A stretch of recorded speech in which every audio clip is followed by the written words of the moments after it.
কদলীবাকে আমার কদলীবাগা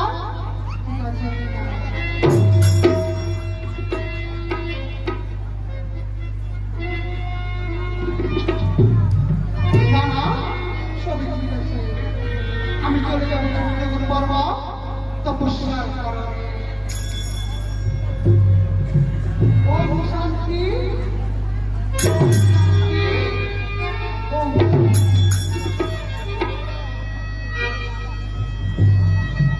এই কথা বলে মহামণি ভারতের 12 বৎসরের জন্য চলে গেল চিত্র গুরু বর্মদের তপস্যার কারণে।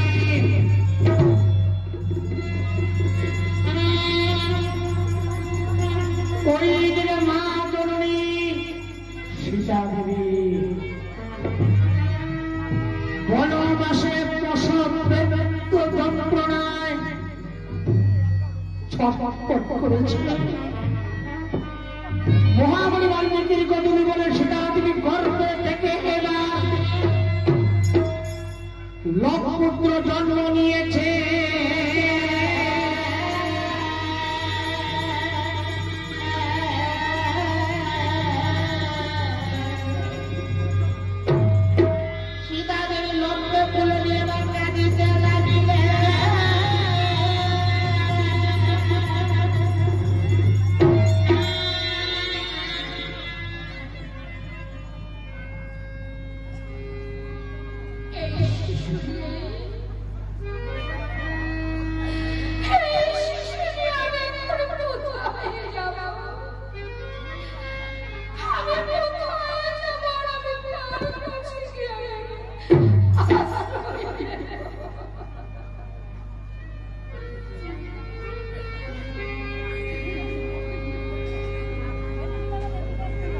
না না আমার আকাশে থাকলে লাভ হবে না। অনেক দিন গত হয়েছে আমি কদলীবন থেকে চিত্রগুরু বর্মা এসেছি। না না আমি এখানে চলে যাব কদলীবনে।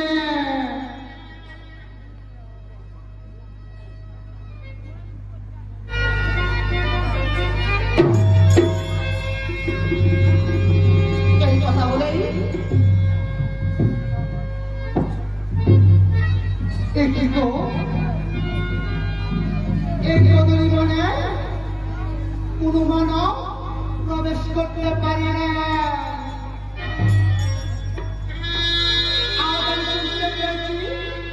শিশুর কান্না। না না আমি এখানে গিয়ে দেখি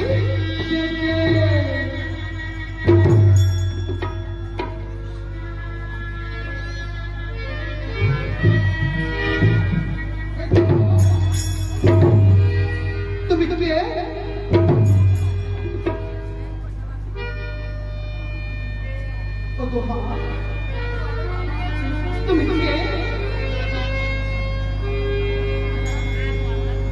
কিবা তোমার পরিচয়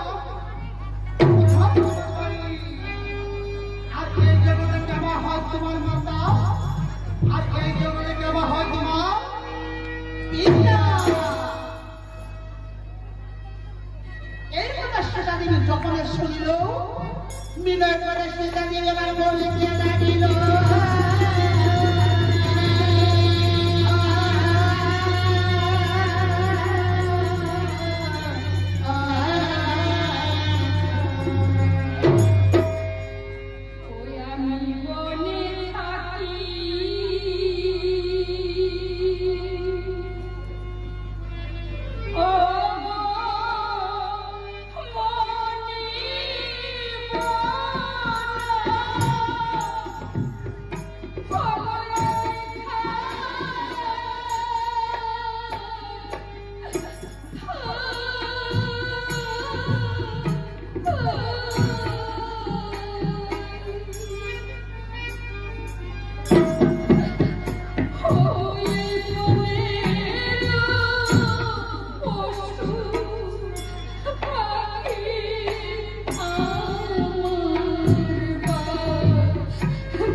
যাবার বেলা এটাই হলো। বলো মা, কি হলো? বলো, আপনি কিন্তু দয়া করে আমার এই লক্ষ্যটি আপনার দেখে রাখবেন। আমি তাই বলবো তোমার সুজাদেবী, তোমার মনে যদি এই বাসরে হয়ে থাকে তাহলে তোমার শুয়ে রেখেই চলে যাও মা গঙ্গাতে স্নান করতে। তুমি কিন্তু শিশু করে ফিরে আসবে। ফিরে আসলে আমি চিত্রকূট পর্বতে যাবো পরামর্শের জন্য অবসর কারণ।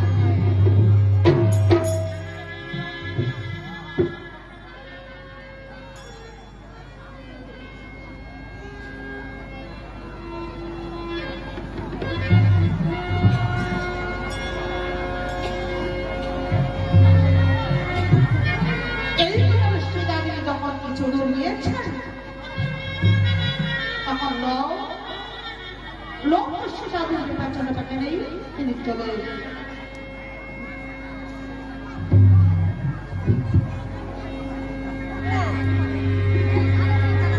লক্ষ্যে কোথাও চলে গেল। একটি সীতার যাওয়ার সময় সীতার পুত্র লক্ষ্য কিন্তু থেমে গেল আমার পাশে। লক্ষ্যে কোথাও চলে গেল। সীতার জিজ্ঞাসা করে বাবা আমার লক্ষ্য কোথায় গো? এমন সময় তার সঙ্গে কি জবাব দেব? এমন সময় তার সঙ্গে কি এই কথা বলেই এই কথা বলে মহামনে বালিনী ভাবিতে লাগলেন। ভাবিলেন যে মহামনে বালিনী তোমার মন কার্য করিলেন। প্রশাসনের কাছে একটি কাজটা তার বসতে তুলে নিয়েছেন। প্রশাসনের কোল দিয়েই প্রশাসনের কোল দিয়ে তার সাথে সম্পর্ক যদি যত্ন করে তার পোষ নামে একটা শিশু তিনি তৈরি করেছিলেন। তৈরি করে সেনাপতি দেখেন লক্ষ্য শুয়ে রেখেছিলেন। মহাপ্রভুর পুষ্পও তিনি একালে শুয়ে রেখেছেন।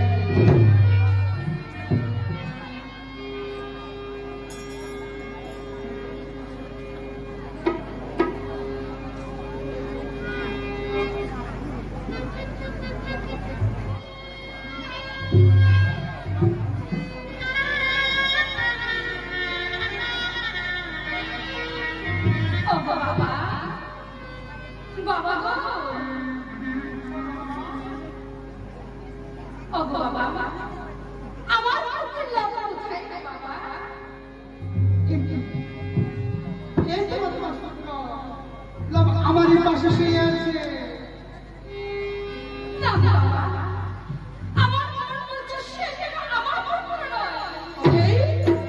তবে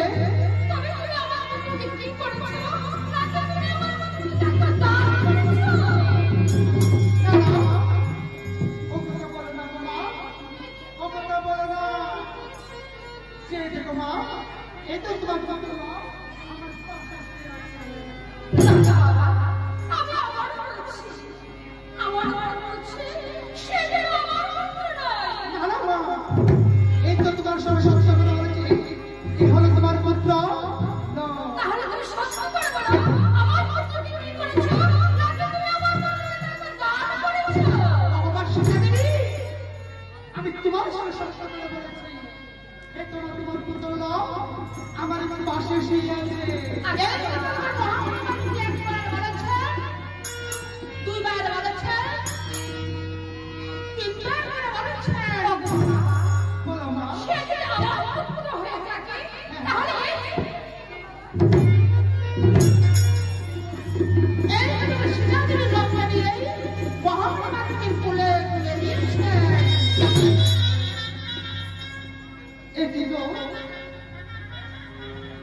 কি ঘটে গেল?